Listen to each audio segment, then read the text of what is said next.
Hello tout le monde, je vous souhaite la bienvenue sur Off the Mat. Si vous découvrez aujourd'hui mon podcast, je suis Marine, professeure de yoga, et je partage ici mes expériences de vie pour qu'ensemble, nous avancions vers l'équilibre et l'épanouissement personnel. Je vous souhaite une très belle écoute.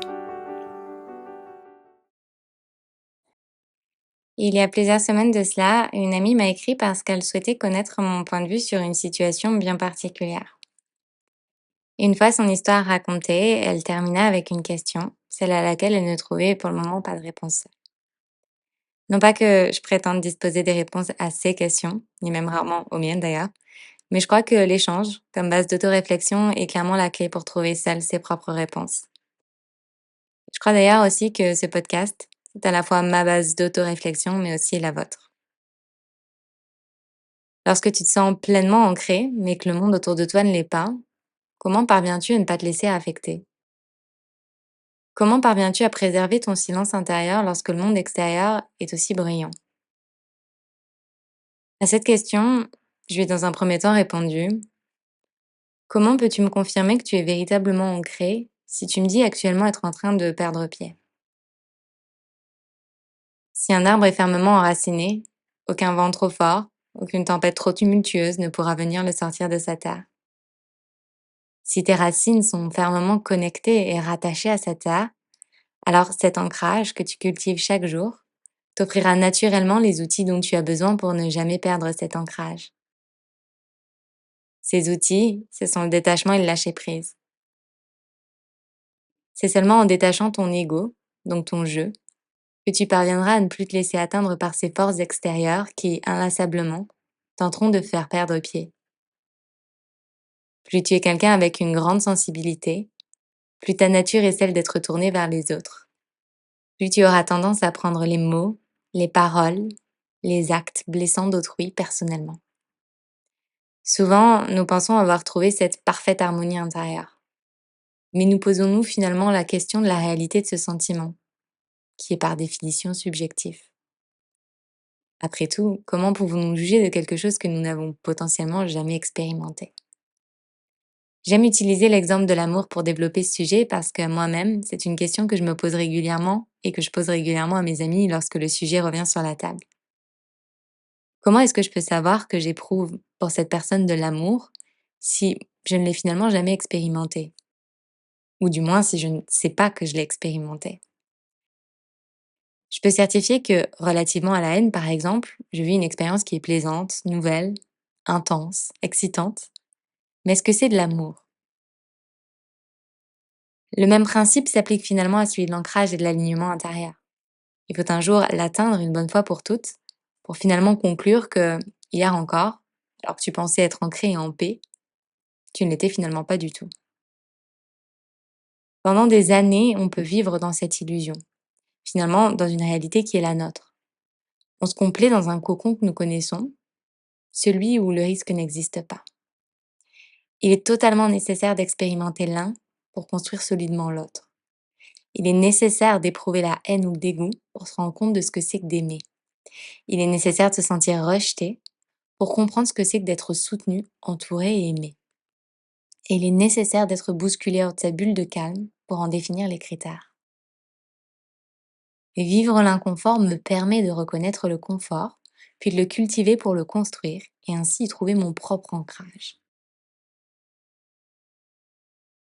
Honnêtement, je pense qu'il faut avoir des années et des années de cas pratiques vécus pour ne plus voir son calme intérieur troublé. Il faut incroyablement de self-control et de détachement pour ne jamais se laisser atteindre par le monde extérieur.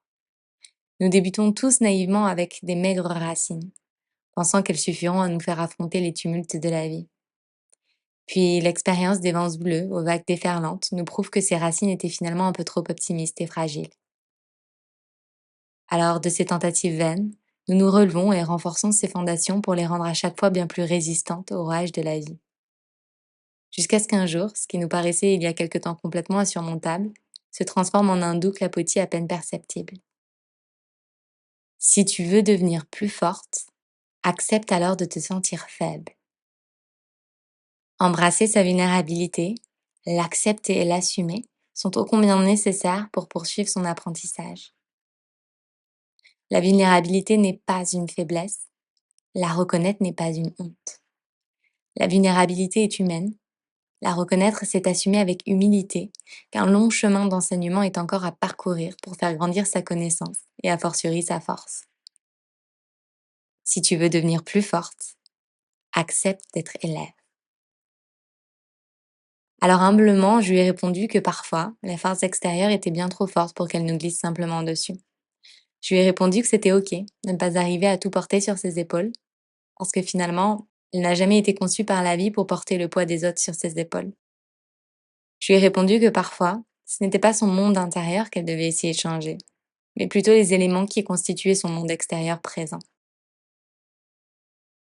La vie nous envoie des signes à chaque instant, et il existe mille et une manières de les lire, dont une d'entre elles étant de ne rien lire du tout.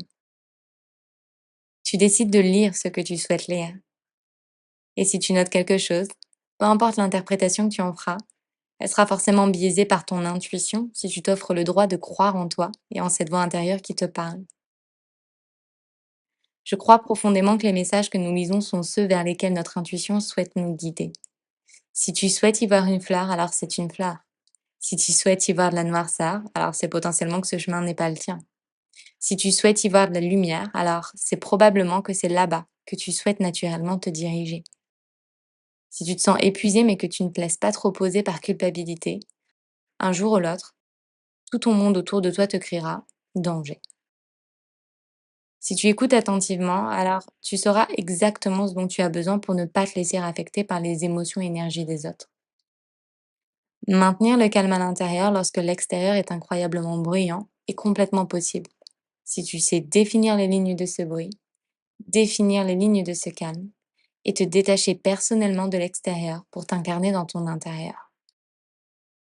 Parfois, on refuse de voir les signes, jusqu'à ce qu'un jour, on subisse une expérience qui, elle, nous rappelle que peut-être les signes étaient bien là, mais que je ne leur avais pas porté attention. Parce qu'à ce moment-là, il était plus facile et confortable de ne pas les voir. Finalement, je suis toujours responsable de mon présent. Je crée mon présent ici et maintenant, autant que je crée mon présent dans les décisions et actions que j'ai portées au passé.